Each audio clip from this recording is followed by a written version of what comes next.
Everyone, मैं आकांक्षा सिंह आप सबका फिर से स्वागत करती हूँ हमारे पैगासस के ऑफिशियल यूट्यूब चैनल पर। आज हम फिर से लेकर आए हैं आपके लिए करंट अफेयर्स, हमारे लिए इंपॉर्टेंट है, हमारे एग्जाम से रिलेटेड इंपॉर्टेंट है, वो सब डिस्कस करते हैं। Okay, let's start. सबसे पहला क्वेश्चन क्या बनता है, what is the historical origin of the Israel Palestine conflict. सबको पता है इजराइल और पैलेस्टीन के बीच में वॉर चल रही है। इजराइल, ठीक है, इजराइल और हमास, ठीक है, हमास, इनके बीच में युद्ध चल रहा है। युद्ध अभी देखो कुछ टाइम पहले की बात करें तो डिकेड्स पहले की बात करें तो अपना यूएस और रसिया, इनके बीच में कोल्ड वॉर चल रहा है, काफ़ी टाइम से चल रहा है। उसके बाद बात करें तो अभी रसिया का किसके साथ, Ukraine. Okay, Russia Ukraine war चल रहा है। फिर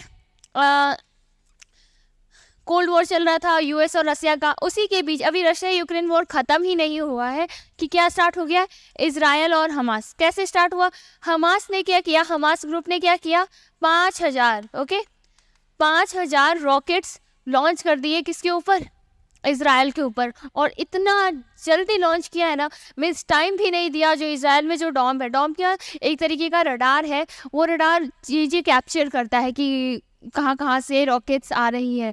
तो वो इतना ज़्यादा रॉकेट्स एक साथ में आ रही थी कि वो रडार भी कंफ्यूज हो गया कि पहले किसको रोका जाए। रडार्स का काम क्या होता है, एयर में ही, हवा में ही रॉकेट को आइडेंटिफाई करना और वहीं पे उसको ब्लास्ट करके, मीन्स ज़मीन पे कोई नुकसान ना हो। ओके, तो आपसे पूछा जा रहा है कि इनका इजराइल और फ़िलिस्तीन जो है, ओके, इजराइल और फ़िलिस्तीन संघर्ष की ऐतिहासिक उत्पत्ति, मीन्स ऐसा क्या है जिसकी वजह से ये झगड़े चल रहे हैं इन दोनों कंट्री के बीच से। अगर मैप के अकॉर्डिंग भी हम बात करें, ठीक है, मैप के हिसाब से हम बात करें तो क्या, जो पैलेस्तीन है, यानी कि अगर हम बात करें पैलेस्तीन की तो, या फिर गाजा पट्टी की, यही कंट्रीज़ है जो अटैक कर रही है। ओके, अटैक कर रही है किसके ऊपर, इजराइल के ऊपर। इजराइल के ऊपर हमास क्या है, एक ग्रुप ऑफ कंट्रीज़ है, बहुत सारी कंट्रीज उसकी ग्रुप है, वो अटैक कर रही है इजराइल के ऊपर।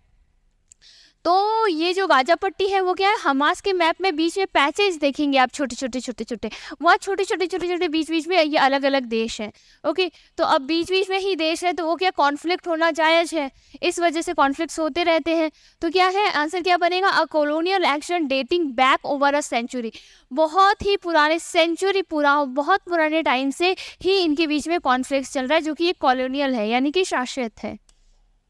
आगे बात करते हैं, When will the counting of votes for the assembly election in Mizoram, Chhattisgarh, Madhya Pradesh, Rajasthan and Telangana take place. आपको क्या बताया कि विधानसभा चुनाव होने वाले हैं, कहाँ, छत्तीसगढ़ में, मणिपुर, राजस्थान, तेलंगाना, ऐसे जो स्टेट्स हैं इनके बीच में इनके अभी विधानसभा चुनाव होने वाले हैं। रैलियाँ स्टार्ट हो गई है, इलेक्शन कैंपेन स्टार्ट हो गए ये सारे स्टेट्स के अंदर। अभी राजस्थान की बात करें तो अभी प्राइम मिनिस्टर नरेंद्र मोदी जी भी विजिट करके गए हैं। आपका क्वेश्चन क्या है कि ये चुनाव कब रहेगा, ठीक है, कब से स्टार्ट होगा, 7 नवंबर से, ठीक है, 7 नवंबर से 30 नवंबर तक वोटिंग चलेगी, अलग अलग वोटिंग चलेगी, अलग अलग जगह वोटिंग चलेगी। 7 नवंबर से 30 नवंबर तक वोटिंग चलेगी, दोनों डेट्स याद रखने, 7 नवंबर और 30 नवंबर। Next question, What is the purpose of C vigil app. C vigil app क्या है, देखो इलेक्शन की बात कर ली हमने, विधानसभा की बात कर ली, अब सी विजिल ऐप क्या है। वो ऐप ऐसा है कि देखो इलेक्शंस होते हैं तो जो नेता है, जो पॉलिटिशियन है, वो उस पोस्ट पे खड़े होते हैं, उनका क्या काम, वो क्या करते हैं कि ना लोगों को लालच देते हैं। कभी है ना देखोगे शराबें बट रही है, कभी देखोगे पैसे दिए जा रहे हैं, कभी बूथ खरीदे है ना, जहाँ वोटिंग बूथ है वो खरीद लिया जाता है, कभी है ना ऐसे ब्राइबरी यानी कि घूस देते हैं। ऐसी चीज़ें बहुत देखी जाती है। इलीगल प्रैक्टिस यानी कि क्रिमिनल प्रैक्टिस किसके अंदर, पॉलिटिशियंस यानी इलेक्शंस के अंदर। ओके, इलेक्शन यानी कि जो चुनाव होता है, चुनाव के अंदर क्या देखते हैं, बहुत ज़्यादा ही इलीगल प्रैक्टिस देखते हैं हम लोग। बहुत ज़्यादा इलीगल प्रैक्टिस देखते थे। इसी को रोकने के लिए कि अगर कहीं आपको ऐसा कुछ दिखता है कि कोई किसी को शराब बांट रहा है ताकि आप हमें वोट दो, पैसे दिए जा रहे हैं कि हमें वोट दो, ऐसी चीज़ें होती है ना, खाना खिलाया जा रहा है, बड़ी बड़ी रैलियाँ, लाउड स्पीकर्स, बिना मतलब कि लाउड स्पीकर्स भी चलाते हैं। तो एक लिमिट में रह के कैंपेन करना गवर्नमेंट अलाउ करती है, रूल्स अलाउ करती है, पर उससे ज़्यादा करना ये अलाउ नहीं होता। तो अगर आप देख रहे हो कि लाइन से हट के लिमिट को क्रॉस करके अगर कहीं हो रहा है तो आप सी विजिल ऐप का यूज़ कर सकते हो। ठीक है, सी विजिल ऐप का यूज़ कर सकते हो। तो यानी ये किस लिए होगा? टू काउंट वोट नहीं, वोट काउंट्स करने के लिए नहीं।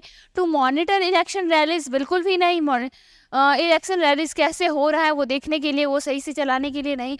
To report electoral malpractice यानी जो भी क्रिमिनल या फिर जो भी गलत तरीके किए जा रहे हैं, माल प्रैक्टिस यानी जो भी गलत तरीका किया जा रहा है।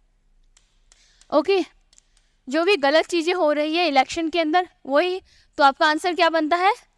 आपका ऑप्शन बनेगा आंसर नंबर सी। ओके, सी आपका ऑप्शन बनेगा। जो भी इलेक्टोरल प्रैक्टिस जो है, गलत तरीके से जो भी चीज़ें की जा रही है एक इलेक्शंस के अंदर, वो आपका आंसर है, वही चीज़ है सी विजिल। अगर आपको कहीं दिखता है ऐसा कुछ तो आप क्या कर सकते हो? फोटो खींचो, रिपोर्ट कर दो। किसके अंदर? सी विजिल ऐप के अंदर। ऐप स्टोर पे, प्ले स्टोर पे, हर जगह ऐप अवेलेबल है, you can install, download. Okay, who was awarded the 2023 Nobel prize economic prize? ठीक है, नोबेल जो इकोनॉमिक से रिलेटेड जो प्राइज है वो किन्हें दिया गया है? आपका क्वेश्चन बनता है ये। हम देखिए एक नोबेल प्राइज पे बेस्ड, ठीक है, खास ओके, नोबेल प्राइज पे ही एक छोटा सा वीडियो है, तुम देखो, तुम्हें बहुत जल्दी लर्न होगा। आप पेगासस के अंदर प्लेलिस्ट में चले जाना, कांक्षा मैम की प्लेलिस्ट में ही, उसमें आपको मिल जाएगा नोबेल प्राइज को याद करने के ट्रिक्स। ठीक है, ट्रिक्स मिल जाएंगे, वो ट्रिक्स आप लर्न करो। बहुत जल्दी आपको सारे कौन कौन से डिपार्टमेंट में, जैसे इकोनॉमिक्स, अपन को नोबेल प्राइज़ किस किस डिपार्टमेंट में मिलता है, अपन को मिस जिन्हें भी मिलता है नोबेल प्राइज़ कौन कौन से, टोटल 6 ऐसी कैटेगरीज हैं। ठीक है, ऐसे टोटल 6 कैटेगरीज है जिसके अंदर नोबेल प्राइज़ दिया जाता है। कौन कौन सा? फिजियोलॉजी एंड मेडिसिन के अंदर, नेक्स्ट फिजिक्स, केमिस्ट्री, ठीक है, केमिस्ट्री के अंदर दिया जाता है। और किस में दिया जाता है? पीस के अंदर। ओके, और किस में दिया जाता है? लिटरेचर के अंदर। कितने हो गए? 1 2 3 4 5 लिटरेचर हो गया। एक और कौन सा है? इकोनॉमिक। ठीक है, एक इकोनॉमिक के अंदर दिया जाता है। आपका क्वेश्चन क्या है कि इकोनॉमिक में किनको दिया गया है? आंसर क्या बनेगा? Claudia Goldin. क्लॉडिया गोल्डिन है, उनको इकोनॉमिक में मिला गया है। इन्होंने काम क्या किया है? लेबर मार्केट है ना, उससे रिलेटेड इन्होंने, वुमेन में जो लेबर मार्केट है उसके रिलेटेड बहुत ज़्यादा काम किया है, पूरा डिटेल स्टडी करा है कि कैसे इससे पैसे बनाए जा सकते हैं, इस चीज़ पे काम किया है। इसलिए मिला किनको है? क्लॉडिया गोल्डिन को। Okay, Claudia Goldin. याद कैसे रखोगे? ट्रिक्स आपको मिल जाएगा इस वाले वीडियो में जो नोबेल प्राइज़ पे बेस्ड। ओके, बहुत बड़ा सा थंबनेल है, दिख जाएगा। चलो आगे बात करते हैं। एक ये नाम भी याद रखना, मैरी क्यूरी। मैरी क्यूरी कौन है? यानी कि मैडम क्यूरी। मैडम क्यूरी कौन है? इनकी फैमिली को, क्यूरी फैमिली को, इनको देखो, सबसे पहले इनकी बात करें तो इनको 2 बार, ठीक है, 2 टाइम्स, ये 2 टाइम्स नोबेल प्राइज विनर है। कब, किन किन में? एक बार इनको फिजिक्स में मिला है, एक बार इनको केमिस्ट्री में मिला है। ठीक है, और अगर बात करें तो क्यूरी फैमिली जो है, इनको टोटल इस फैमिली को 5 नोबेल प्राइज़ दिया गया है। जो ये क्यूरी फैमिली है, इनको टोटल 5 नोबेल प्राइज़ दिया जा चुका है। एल्बर्ट आइंस्टाइन को हम सब जानते हैं। एल्बर्ट आइंस्टाइन कौन थे? चलो, who chair the 52nd GST council meeting in new Delhi? New Delhi में, याद रखना, इस बार 52 यानी 52वां मीटिंग रहा है किसका? जीएसटी काउंसिल का। जीएसटी कब स्थापना हुई थी? जीएसटी कब लॉन्च हुआ था? 2017 में। 2017 में कब? एक सेकेंड, 2017 में कब? 1 जुलाई को। तो 1 जुलाई को अपन क्या मनाते हैं? GST day. आपका क्वेश्चन आएगा जीएसटी डे कब मनाया जाता है? आंसर क्या बनेगा? 1 जुलाई। ओके, 1 जुलाई को जीएसटी मनाते हैं, जीएसटी डे मनाते हैं। अगर और हम बात करें, ठीक है, कुछ और इम्पोर्टेंट डेज जो 1 जुलाई से रिलेटेड है।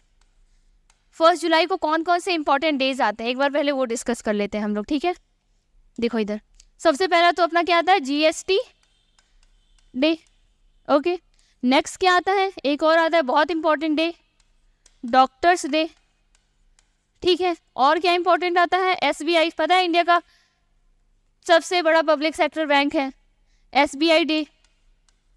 और क्या आता है, CA day, chartered account day, ठीक है। ये कुछ इंपॉर्टेंट डे है जो कि हम 1 जुलाई को सेलिब्रेट करते हैं। इन सब चीज़ों का, जैसे कि हम SBI डे की बात करें तो इसकी स्थापना कब हुई थी, 1955 को, ठीक है। 1955 SBI डे मनाया जाता है। डॉक्टर्स डे की थीम क्या थी इस बार की, आप कमेंट सेक्शन में बताएंगे। ओके, आंसर तो नई दिल्ली में 52वीं GST परिषद की बैठक की अध्यक्षता किसने की थी, ठीक है। किन्होंने चेयर किया था, मीन्स लीड किन्होंने किया था, तो आपका आंसर कौन बनेगा, जो हमारे फाइनेंस मिनिस्टर हैं यानी कि निर्मला सीतारमन जी, उन्होंने चेयर किया था इस मीटिंग को, जो 52nd काउंसिल रही थी इस बार की। नेक्स्ट है, which Indian state has the longest coast line, कौन सी इंडियन स्टेट है, ठीक है। भारत के किस राज्य की तट रेखा सबसे लंबी है, तट रेखा सबसे लंबी यानी कोस्ट लाइन अगर हम बात करें, देखो इधर, ओके, यहाँ हम डिस्कस करते हैं, देखो इतना अच्छा तो नहीं, यहाँ राजस्थान आ जाता है, ठीक है। ये तो अगर हम बात करेंगे कौन से राज्य सबसे ज़्यादा तट रेखा यानी समुद्री किनारा है, तो आपका आंसर क्या बनेगा, ये हमारा गुजरात, ठीक है। सबसे ज़्यादा कौन शेयर करता है, गुजरात, ओके। महाराष्ट्र भी करता है, केरला भी करता है, तमिलनाडु, सब करते हैं, पर सबसे ज़्यादा कौन करता है, ये हमारा आंसर है। सबसे ज़्यादा लैंड एरिया कौन से स्टेट का है, हमारा राजस्थान का, ठीक है। तो ऐसे कुछ जियोग्राफिकल क्वेश्चन से याद रखना। Next, Bridgestone partner with Tata Power to install EV charges for 4 wheelers, ठीक है। जो 4 व्हीलर्स है क्या है कि टाटा मोटर्स, टाटा पावर्स है, टाटा की बहुत सारी कंपनीज है, ठीक है। टाटा पावर है, टाटा स्टील है, टाटा मोटर है, टाटा के नमक खाते हैं हम, है ना, बहुत सारी चीज़ें हैं। चलो बात करते हैं हमारे क्वेश्चन। जो Bridgestone India has announced a significant collaboration with Tata Power, जो ये ब्राइडस्टोन है इसने टाटा पावर के साथ क्या किया है, एक कोलैबोरेशन किया है, यानी इन दोनों ने एक टाई अप किया है। किसने, ब्राइडस्टोन ने और टाटा पावर्स ने। Tata Power will install high capacity DC fast chargers at Bridgestone dealership across India. क्या है कि टाटा पावर, देखो न्यूज़ क्या है वो बताती हूँ आपको। जो टाटा पावर है वो क्या करेगी, पेट्रोल पंप होते हैं, आपने देखा है हर जगह पेट्रोल पंप होते हैं, तो वैसे ही पेट्रोल पंप वाले, जैसे पेट्रोल पंप है वहीं पे EV स्टेशंस भी होंगे। पेट्रोल पंप स्टेशंस होते हैं वैसे EV स्टेशंस भी होंगे, ठीक है। साउंड आ रहा है साइड से, नवरात्रि, हैप्पी नवरात्रि। चलो, install high DC fast chargers at Bridgestone dealership across India. पूरे इंडिया में जितने भी पेट्रोल पंप होंगे, जहाँ जहाँ इनके किसके डीलरशिप्स होगी, किसकी, ब्राइडस्टोन की, वहाँ पे चार्जिंग केबल्स में चार्जिंग स्टेशंस रहेंगे। यानी कि अगर कोई इंसान कार खरीद रहा है तो उसके पास, इलेक्ट्रिक कार खरीद रहा है तो उसके पास ऑप्शन हो कि वो जाके फटाफट कार अपना चार्ज कर सके। वरना क्या, इलेक्ट्रिक कार को चार्ज करने के लिए बहुत, मीन्स हर जगह फ़िलहाल अवेलेबल नहीं है, तो लोग कार तो ले रहे हैं पर उसको चार्ज करने में बहुत दिक्कतें आ रही है, बहुत दूर दूर जाना पड़ रहा है चार्ज करने के लिए। Okay, Tata Power will deploy 20/30 kilowatt पर कैपेसिटी DC फास्ट चार्जर। कितना, 25 से 30 किलोवाट आवर, ठीक है। KWH कितना, 25 से 30 KWH का power, DC power fast chargers लगाएगा। फास्ट चार्जर्स होगा यानी क्या, 1 घंटे के अंदर वो 4 व्हीलर को चार्ज कर देगा। कितने घंटे में, 1 घंटे में वो, इधर देखो, विदिन 1 आवर, 1 घंटे के अंदर 4 व्हीलर आपकी पूरी तरीके से चार्ज हो जाएगी। नहीं तो अगर अपन है ना चार्ज करते हैं तो लगभग बाइसिकल जो होता है ना अपना इलेक्ट्रिक साइकिल, उसको चार्ज करने में 1 घंटा आ जाता है। न्यूज़ क्या है एक बार वापस देख लो। ब्राइडस्टोन पार्टनर विद टाटा पावर, क्या याद रखना है, जो ब्राइडस्टोन है उसने टाटा पावर के साथ टाई अप किया है। ब्राइडस्टोन ने किसके साथ टाई अप किया है, टाटा पावर्स के साथ। और क्या करने के लिए, 4 व्हीलर्स जो गाड़ियाँ हैं, ठीक है, जो 4 व्हीलर्स है उनके लिए क्या करेगी, पावर स्टेशंस लगाएगी, यानी उनके DC charging, fast charging cables stations लगाएगी, जिससे कि गाड़ियाँ जो 4 व्हीलर है वो बहुत जल्दी चार्ज हो जाएगा, 1 घंटे के अंदर चार्ज हो जाएगा। नेक्स्ट, अगला न्यूज है what is the digital India act. Digital India act के बारे में थोड़ा सा देखते हैं, थोड़ा स्टैटिक से रिलेटेड हमारा न्यूज है, देखते हैं। Digital India act led by the minister of electronics and information technology. Ministry of electronics और टेक्नोलॉजी है वो उन्होंने ये डिजिटल इंडिया लॉन्च किया है। हमारे माननीय प्रधानमंत्री जी का सपना था digital India, make in India, है ना, ऐसे सपने थे और हम फिलहाल इसी पे काम कर रहे हैं कि कैसे हमारा देश पूरी तरीके से डिजिटल हो जाए। हर एक चीज़, अब तो बैंक की बात करें, कोई भी किसी भी फील्ड में चले जाओ, इंडिया में हर एक चीज़ डिजिटल चल रहा है। क्यों? क्योंकि अभी हम डिजिटल इंडिया पे काम कर रहे हैं। Digital personal data protection act, national data governance policy and Indian panel code amendment for cyber crime, ये किस लिए किया गया है? प्रपोज डिजिटल इंडिया एक्ट किस लिए आया है? ताकि साइबर क्राइम से बचा जा सके। देखो चीज़ें अच्छी हैं, बहुत अच्छी अच्छी बात है कि इंडिया क्या हो रहा है, डिजिटल हो रहा है, चीज़ें फास्ट हो जाएगी, हमें लंबी लंबी लाइनों में खड़ा नहीं होना पड़ेगा, ऐसी सारी चीज़ें हैं। पर उससे क्या एक नुकसान भी है, क्योंकि जैसे जैसे आपके पास टेक्नोलॉजी आ रही है, लोगों का दिमाग और कुरफात चल रहा है, वो क्या कर रहे हैं, साइबर क्राइम जैसी चीज़ें ला रहे हैं। यानी कि आप कर कुछ और है, वो कुछ और हो जाता है।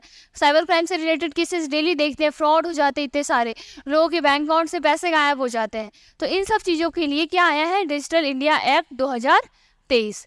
ठीक है, डिजिटल इंडिया एक्ट 2023 किन किन से आया है? National data governance policy and Indian panel code, ठीक है, आईपीसी के अमेंडमेंट और नेशनल डेटा गवर्नेंस, इन दोनों, ये दोनों मिलके इनके कोलैबोरेशन से क्या आया, डिजिटल इंडिया एक्ट 2023, जो किसके लिए है? साइबर क्राइम के लिए। यानी कि जो भी क्राइम आपकी डिजिटल फॉर्म में होता है, आपके बैंक अकाउंट से या आपके साथ कोई किसी भी तरीके का धोखाधड़ी, वो सब इसके अंडर में आएगा। हाँ, नेक्स्ट है न्यूज़ हमारे पास, Bihar government announces 10% reservation for EWS in judicial services. क्या है कि जो भी जुडिशियल सर्विसेज होगी उसके अंदर 10% का रिजर्वेशन दे रही है, किसको? EWS को। EWS यानी कि इकोनॉमिक वीकर सेक्शन, ठीक है, जो बिहार गवर्नमेंट है। अगर बिहार गवर्नमेंट की बात करें तो ये पहले ही 35% का रिजर्वेशन दे रही थी, किसको? वुमेन्स को। वुमेन को ये पहले ही 35% का रिजर्वेशन दे रही थी, किन चीज़ों में?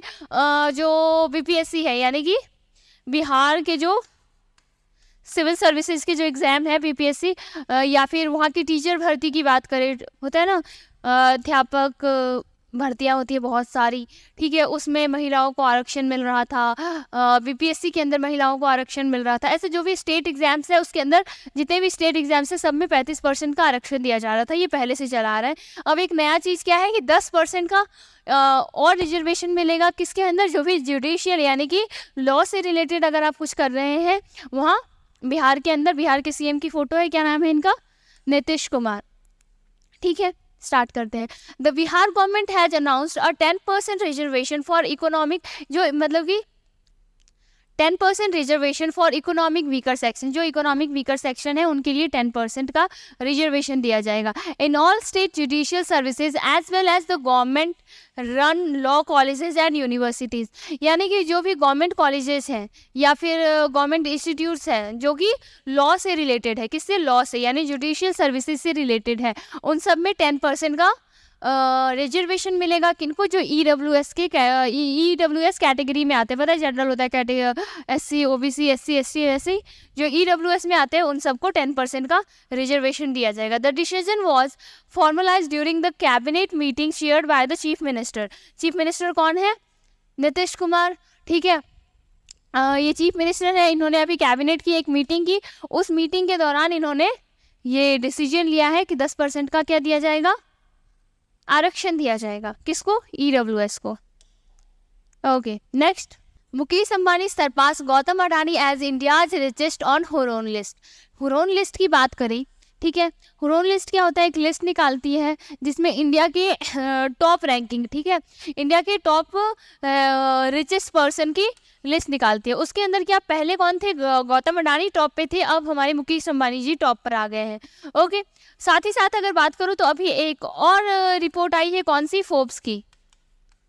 ओके, फोर्ब्स की, जिसमें इंडिया के टॉप 100 की बात करूँ तो टॉप 100 उसमें भी क्या मुकेश अंबानी जी टॉप पे हैं और अडानी सेकंड नंबर पे आ गए हैं।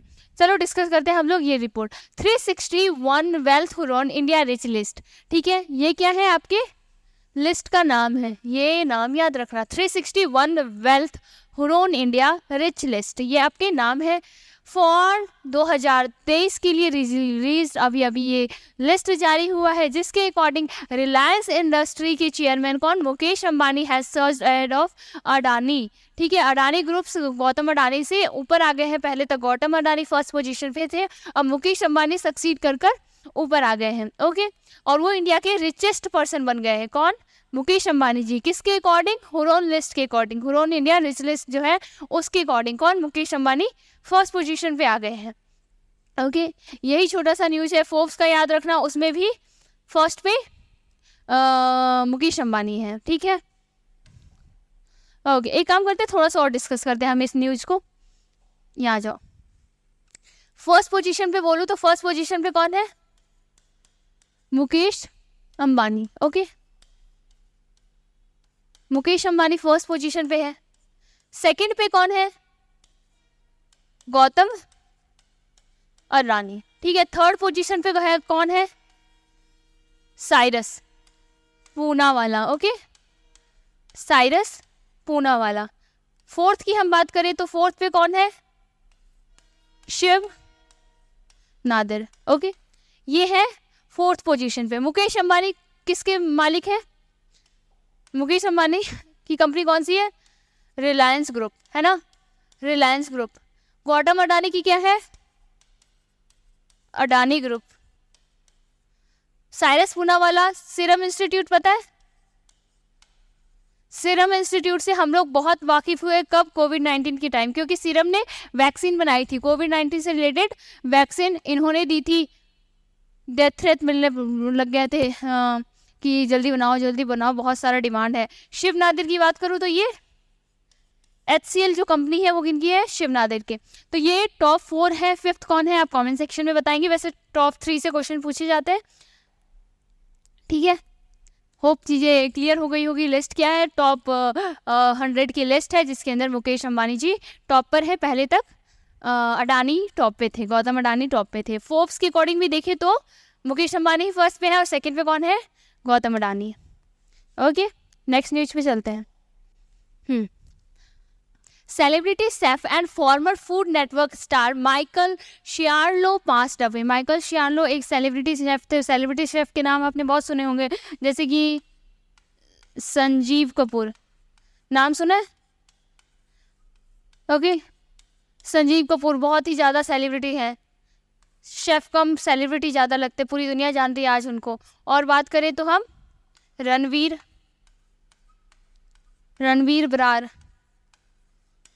बरार एक सेलिब्रिटी शेफ ही हैं। और बात करें तो क्या नाम है उनका, नवजोत समथिंग, नवजोत ऐसा कुछ नाम है, वो भी। तो बहुत सारे शेफ्स हैं जो एक तरीके से सेलिब्रिटी बन गए हैं, पूरी दुनिया उनको जान रही है, कुछ अपने यूट्यूब चैनल्स की वजह से फेमस है, कुछ मास्टर शेफ की वजह से फेमस है। तो वैसे ही एक सेलिब्रिटी शेफ कौन है, माइकल शियार्लो, उनकी अभी फ़िलहाल में डेथ हो गई है। Okay, Michael Chiarello the celebrity restaurant celebrity chef and former food network icon has passed away at 61 साल की एज में इनकी डेथ हो गई। और एक एलर्जिक रिएक्शन हुई, बॉडी में एलर्जी हो जाती है, वैसे ही एलर्जिक रिएक्शन हुई जिनकी वजह से माइकल शियार्लो की डेथ हो गई है। ये एक छोटी सी न्यूज़ थी। नेक्स्ट है हमारा international day of girl child. International day of girl child कब मनाया जाता है, 11 अक्टूबर को। ठीक है, 11 अक्टूबर को हम गर्ल चाइल्ड डे मनाते हैं। अगर बात करें आज यानी कि 16 अक्टूबर की, 16 अक्टूबर को हम क्या मनाते हैं, world food day. Okay, world food day, ये कब मनाया जाता है आपके 16 अक्टूबर की। चलो यहाँ देखते हैं, international day of the girl child. The international day of the girl child is observed every year 11 अक्टूबर को मनाया जाता है। पता है लड़कियों को, अभी तो चलो ठीक है, फिर भी इक्वालिटी धीरे धीरे आ रही है, पर अगर कुछ टाइम पहले तक चलेगा, 10 साल पहले भी चलो, तो बहुत ही ज़्यादा बुरी कंडीशन थी लड़कियों की ओवरऑल पॉपुलेशन बहुत कम थी, लोग चाहते ही नहीं थे कि बेटी आए। तो कैंपेन चलाया गया, कौन सा कैंपेन, बेटी पढ़ाओ बेटी बचाओ बेटी पढ़ाओ, ऐसे कैंपेन बहुत अवेयरनेस लाई गई, ताकि लड़कियों की कितनी इम्पोर्टेंस है कहाँ पे, समाज के अंदर लड़कियां होनी कितनी ज़रूरी है, जितने मैन होने वही पुरुष होने ज़रूरी है उतने ही महिला, दोनों की भागीदारी बराबर चाहिए एक सही से स्मूथली अपन को चीज़ें चलाने के लिए। हर एक चीज़ हमें चाहिए हमारे, चाहे वो एनिमल हो प्लांट हो, हर एक चीज़ सबकी इम्पोर्टेंस बराबर है। कुछ भी इधर उधर हुआ तो इम्बैलेंस हो जाएगा, चीज़ें सही नहीं चलेंगी। उसके लिए हम क्या मनाते हैं, गर्ल चाइल्ड डे। ठीक है, कब आता है, 11 अक्टूबर को। फर्स्ट टाइम इसे कब सेलिब्रेट किया गया था, 2012 में। ठीक है, पहली बार कब सेलिब्रेट किया गया था, 2012 में। इस बार का थीम क्या है, invest in girls right. Okay, or leadership or wellbeing. Girls के राइट में इन्वेस्ट करो, यानी बताओ, उजागर करो, लोगों को अवेयर करो कि गर्ल्स के पास भी राइट होना जरूरी। अभी भी आप बहुत सारी कंट्रीज देख लो, ईरान, सीरिया, ऐसी बहुत सारी कंट्रीज है जहाँ महिलाओं को एकदम बराबर का हक नहीं मिल रहा। हम तो बहुत लकी है कि हम हमारे भारत के अंदर हैं। ओके, बहुत सारी कंट्रीज, इवन भारत में भी आप बहुत पिछड़े गाँव में ऐसे चले जाओ, वहाँ पे अभी भी आपको दिख जाएगा इम्बैलेंस, मैन डोमिनेटिंग रहते हैं। तो इन सब को बताने के लिए, चीज़ों को सही करने के लिए गर्ल चाइल्ड डे सेलिब्रेट किया जाता है। Okay, next news, world arthritis day. Arthritis पता है, बूढ़े लोगों में जब थोड़ी एज हो जाती है तो लोगों, आप सुनोगे कि मुझे आर्थराइटिस का प्रॉब्लम है, बहुत सारे लोगों से सुनोगे आप, वही है। The day aims to reach awareness about the existence and impact of rheumatoid and musculoskeletal disease faced by older people across the world। ठीक है, ओल्डर पीपल जो होते हैं, आप सुनिए, उनके घुटनों में दर्द रहता है ना, आर्थराइटिस ऐसे, तो क्या मसल्स की वजह से ये बीमारी हो जाती है अपने आप, तो उससे रिलेटेड अवेयरनेस फैलाना बहुत ज़रूरी है कि कैसे इससे बचा जा सकता है।